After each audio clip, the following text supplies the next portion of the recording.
putus asa dalam berdoa, karena belum juga terlihat adanya kemudahan. Yuk kita belajar dari Al-Quran untuk mengetahui kemudahan yang dimaksud itu seperti apa sesungguhnya. Kalau kamu nonton video ini sampai akhir, saya jamin di akhir video ini kita akan sama-sama bisa melihat kemudahan. Seperti kisah Nabi Muhammad SAW, kita tahu beliau ini manusia paling mulia di alam semesta ini. Kekasih Allah Subhanahu wa Ta'ala. Namanya bersanding bahkan dengan Allah Subhanahu wa Ta'ala. Tapi lihat bagaimana Allah mendidik beliau justru dengan kesulitan-kesulitan, ujian-ujian itulah beliau kemudian mempelajari sesuatu yang memudahkan hidup beliau.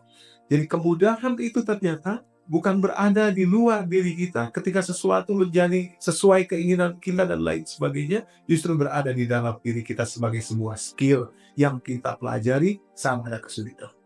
Nabi SAW bersama dengan Zaid bin Harithah, 3 hari beliau menempuh perjalanan dari Mekah menuju Taif, membawa harapan yang amat tinggi bahwa di Taif nanti beliau bisa disambut, dakwah beliau bisa diterima. Ini adalah usaha beliau, keinginan beliau tentu saja agar dimudahkan urusan. Tapi lihat bagaimana yang terjadi. Sampai di Taif, beliau ditolak mentah-mentah. Kata-kata keji yang disampaikan oleh orang-orang di Taif saat itu, beliau dilempari batu, dilempari kotoran, sampai anak-anak kecil diperintahkan untuk mengatakan kepada beliau, ini orang gila, ini orang gila, ini orang gila. Bayangkan bagaimana down-nya mental seorang Rasul SAW saat itu. Harapannya buyar, hancur seketika.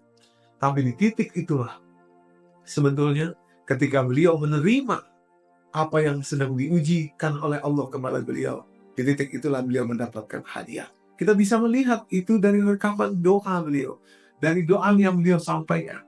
Kalimatnya, Allahumma ilaika ashku dha'fa quwwati, ya Allah, kepada Engkaulah aku mengadukan kelemahan diriku. Wakilah illati 'alan nas, betapa kurangnya saya memahami manusia. Ya Rabbul Mustad'afin, dia mengatakan begitu, wahai Tuhannya orang-orang yang lemah dan dizalimi. Terus doanya nanti sampai kepada ketika beliau mengatakan ila man takilni, kepada siapapun engkau akan menyerahkan saya setelah ini. Ila ba'idin yatajahamuni, kepada orang jauh yang menzalimi saya. Au ila qarinin malaktahu amri, atau pada orang dekat yang menzalimi urusan saya. Karena Nabi SAW, kepada siapapun kau akan menyerahkan saya setelah ini, saya tidak peduli. Selama engkau ya Allah tidak marah kepada saya, selama engkau ya Allah meridhoi saya. Kalimat beliau SAW, illam yakum bika alayya ghadabun fala ubali, saya tidak peduli selama engkau meridhoi saya. Dari sinilah Nabi SAW betul-betul mendapatkan pelajaran yang luar biasa, yakni ketika ujian itu hadir dalam kehidupan, buru-buru kita melepaskan kepemilikan, menghadapkan diri kita menjadi hamba Allah. Karena kalau kita sendiri yang harus menghadapi kesulitan-kesulitan kita, pasti kita tidak akan sanggup. Dari situ kemudian beliau mendapatkan skill luar biasa, pulang kembali beliau ke Mekah.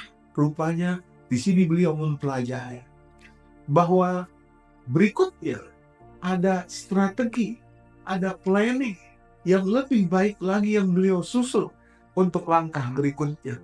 Maka program untuk hijrah ke Madinah, dulu namanya Yasrib, beliau siapkan dengan baik. Beliau utus dulu seorang sahabat mulia bernama Mus'ab bin Umair untuk membuat prakondisi di Madinah. Mus'ab bin Umair dengan kepiawaiannya dan sosoknya yang luar biasa berhasil membuat itu. Dan ketika Nabi SAW hijrah ke Madinah, bukan penawakan kali ini yang beliau dapatkan, sambutan yang luar biasa. Justru kesulitan di Taif itulah yang membuat beliau menyadari satu skill baru yang mungkin sebelumnya tidak beliau sadari. Skill di dalam diri yang didapatkan dari kesulitan demi kesulitan itu, itulah kemudahan yang sesungguhnya. Di dalam ilmu pengetahuan kita mengenal istilah autonomic nervous system yang ada di dalam tubuh setiap manusia. Ketika kita diberi ujian, ketika kita mendapatkan ujian, secara otomatis kita pasti merasa down, merasa sedih, merasa kehilangan sesuatu, merasa seolah-olah tidak ada pilihan lain. Tapi luar biasanya, Allah menyiapkan dalam autonomic nervous system ini ada dua. Yang pertama namanya sympathetic nervous system, yang menunjukkan gejala kita stres, detak jantung kita jadi lebih cepat, pembuluh darah kita jadi bekerja lebih cepat dan lain sebagainya. Tapi ada satu lagi, yakni parasympathetic nervous system, kebalikan dari sympathetic nervous system. Ketika kita stres, tubuh kita bekerja lebih cepat, tubuh kita dipaksa bekerja lebih cepat.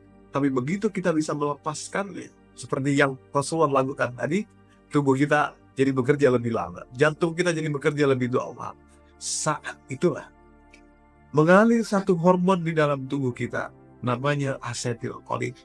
Awalnya hormon ini bertugas untuk membantu jantung kita.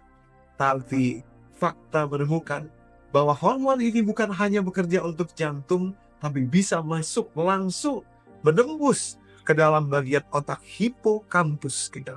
Bagian otak hipokampus kita, bagian otak yang bekerja mampu mengubah memori jangka pendek menjadi memori jangka panjang.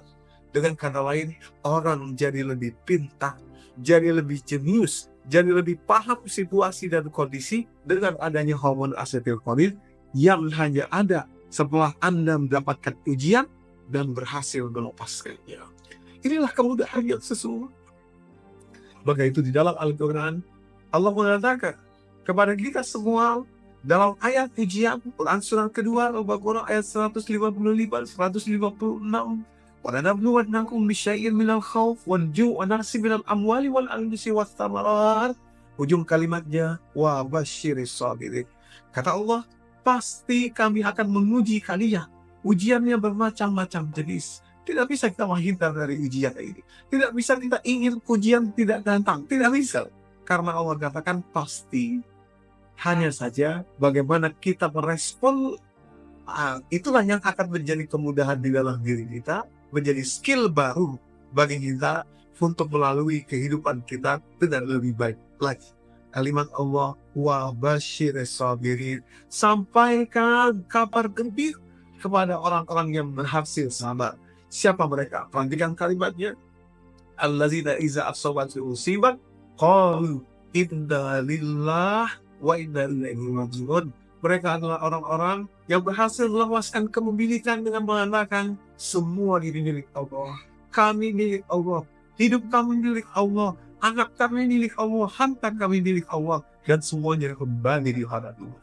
Saat ini hormon asetilkolin menguncah dalam diri kita, yang kita butuhkan masuk bukan hanya ke jantung kita, tapi ke dalam hipokampus.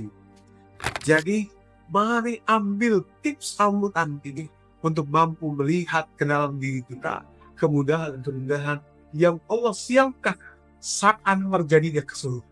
Fa inna ma'al usri yusra, inna ma'al usri yusra. Bersama dengan kesulitan ada kemudahan. Kemudahan yang mana? Yang betul-betul ada di dalam diri. So, bagaimana kesulitan telah mengasah skillmu dalam menjalani kehidupan sehingga hidupmu lebih mudah di kemudian hari? Ceritakan di kolom komentar ya. Untuk benefit yang lebih banyak lagi dari Al-Quran dan kisah-kisah Nabi SAW, klik tombol like dan subscribe. Kalau kamu mau tahu tips bagaimana caranya berdakwah kepada anak dan konsistensi tentunya, cek video berikut ini ya.